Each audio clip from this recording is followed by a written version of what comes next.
Welcome sa Dries TV. Kung interesado ka sa ganitong news, huwag kalimutang isubscribe ang ating YouTube channel. Maraming salamat! Welcome po ulit sa ating panibagong update tungkol kina Kim and Paolo Abilino. Sa bawat update natin, tatalakayin natin ang mga pinag-uusapan sa mundo ng social media tungkol kina Kim and Paolo Abilino. Kaya naman kung hindi pa po kayo nakasubscribe dito sa ating channel nako, i-click nyo na po yan and isama nyo na din ang bell button. So ayan, welcome back again sa ating YouTube channel mga ka-Kimpaw, and sa update natin ito ang pag-uusapan natin ay tungkol sa mga importanteng kaganapan kina Kim and syempre kay Paolo Abilino. Pero bago po ang lahat, narito muna ang mga napili nating komento patungkol yan sa naging previous update natin. Unang komento mula po ito kay Lotan Homer Hunter. Sabi niya, Miss Dries, pag ganito naman talaga ang bungad natin sa pagising mo na napakagwapo at napakagwapa naman, buhay na buhay ang araw natin. Alam mo, Miss Dries, bagay na sana sa dalawang may angel baby na sana. Sayang ang lahi kahit 2 twins man lang. Sana in the near future na yan. God bless you both and take care. So maraming salamat sa komento, Lotan Homer Hunter. Agree ako sa sinabi mo. Sayang yung kapugian at kagandahan ni Kim and Paolo Abilino kung hindi nila yan syempre, di ba, bibigyan ng buhay mga ka-Kimpaw. Kaya sana maisip po nila sa mga susunod na taon na lumagay na sila sa, alam niyo yun, sa tahimik. Nang sa ganon ay magkaroon na sila ng twins na pinapangarap po ng isang Chinita princess mga ka-Kimpaw. So ipag-pray lang natin yan, walang imposible sa pagdarasal, and alam nyo sobrang powerful ng pagdarasal mga ka-Kimpaw. Kaya kung sama-sama natin yung gagawin, edi mas mabilis na didinggin yung ating hinaing. So tingin ko mangyayari yan mga ka-Kimpaw kasi itong si Paolo Abilino ay super seryoso sa isang Chinita princess. 15 years ba naman na inantay, di ba? Tingin nyo ngayon papapakawalan ni Paolo Abilino sa Chinita princess?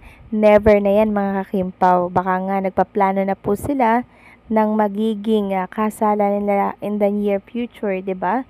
So why not coconut? Enjoy lang natin yung process and bibigyan na lang tayo niyan mga ka-Kimpaw. Baka nga tayo ay magulantang na lang isang araw na sila pala ikakasal na. So maraming salamat sa komento, Lotan Homer Hunter. God bless and pag-iingat ka palagi.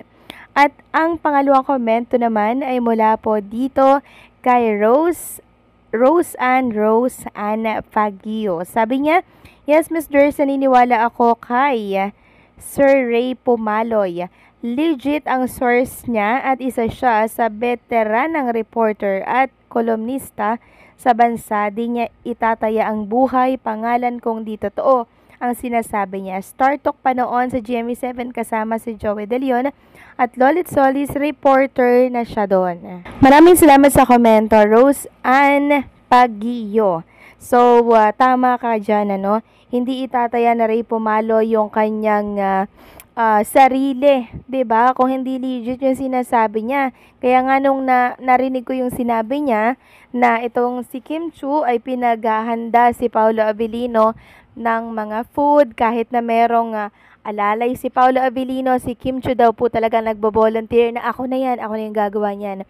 Siya na yung nagpe-prepare kasi si Kim Chiu po alam niya yung mga pagkain gusto ng isang Paolo Abilino. Kaya doon pa lang mga ka-Kimpaw, talaga naman pong matindi talaga ang pagmamahalan ng dalawang ito sa isa't isa. At ganoon din syempre si Paolo Abilino, 'di ba? Talagang pinagdadala at pinagbibitbit niya ng payong and syempre ng tumbler si Chinita princess. So nakakatuwa kasi mutual yung nararamdaman nila sa isa't isa. Parehas nilang love ang isa't isa.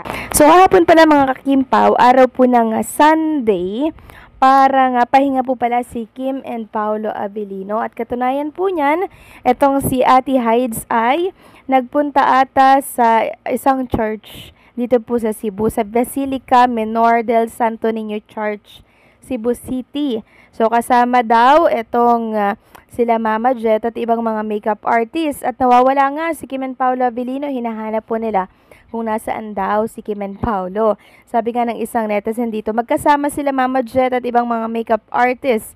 Yung dalawa, may lakad din sila. And nakita nga natin mga kakimpaw na ito palang si Chinita Princess ay pumunta po sa kanyang kapatid na si Twinkle. Ayan po, nagkaroon nga sila ng picture together. Kasama po yung baby po na tong si Twinkle. Kasama po yung kanyang asawa. And meron nga pong nagtatanong na sino yung photographer dito? Si Paolo Abilino daw po ba mga kakimpaw? So alam naman natin mga kakimpaw na itong si Kim Chiu, pag may pupuntahan po siya, lagi pong nakaalalay si Paolo Abilino. Lalo't pumunta siya 'di ba sa kanyang kapatid na si Twinkle, kaya for sure nakaalalay dyan si Paolo Abilino. Tuloy bisita na din sa mga relatives nitong si Chinita Princess. Ganyan naman si Paolo Abilino mga kimpaw Hindi man natin nakikita na sila magkasama, pero sa likod ng camera, andun lang po siya mga kakimpaw. Hindi naman kasi ibig sabihin na hindi natin nakikita si Paolo Abilino hindi nakasama. Hindi po ganon. Knowing Paolo Abilino, sobrang napakaalaga niyan kay Chinita Princess. And since lumabas nga po ito mga picture ni Kim with Twinkle at baby niya, marami pong nagtatanong kung kailan ba daw si Kim Chiu magkakaroon ng napakagandang anak at napakapogi po na anak. Kasi nga naman, ilang taon na rin po si Chinita Princess mga kakimpaw. Nawawala na po sa kalendaryo, kaya dapat lang talaga ay, alam niyo yun, bumuo na sila ng pamilya ni Paolo Abilino kasi meron kasing case na, 'di ba, pag nagkakaedad na po, hindi na po nagkakaanak. So, ayaw naman nating humantong si Chinita Princess sa ganyang sitwasyon, hindi ba? Pero meron namang solusyon since mayaman naman si Kim Chiu, pwede po siyang si Dr. Vicky Bello nga, 'di ba mga kimpaw, kahit na siya ay may edad na, nagkaroon pa rin po siya ng anak. So ganyan po ang nagagawa ng pera, 'di ba? Mapera naman si Kim Chiu. So pwede naman siguro 'yon, 'di ba, na kahit malate-late sila di gawa na lang din ng paraan mga kakimpaw. Pero iba talaga no pag yung sa natural dinaan or sa natural dinaan yung process ng, alam niyo yun, pagkakaroon ng anak. Kaya hanggat maaga sana ay, alam niyo yun, mag-isip-isip sana si Kim and Paolo Abilino na lumagay na po sila sa tahimik. Dahil ang panahon, hindi po yan mga kakimpaw na ibabalik Talagang pag-iiwanan tayo ng panahon. Kaya hopefully 2 to 3 years mga kakimpaw ay mag-decide na si Kim and Paolo Abilino kung ano ba dapat yung magandang gawin, 'di ba? Nang sa ganon ay maging masaya naman po ang mga fans at syempre silang dalawa din, syempre, 'di ba? Hindi naman kasi sila pa bata, bata yung itsura nila, pero yung edad nila mga kakimpaw talagang hindi na po yan mababago. And doon dapat sila mag-focus, 'di ba? Yung paglagay po nila sa tahimik na buhay sa mga susunod na taon. So, paano mga kakimpaw? Hanggang dito na lamang po ang update natin. Maraming salamat sa patuloy na pagsuporta.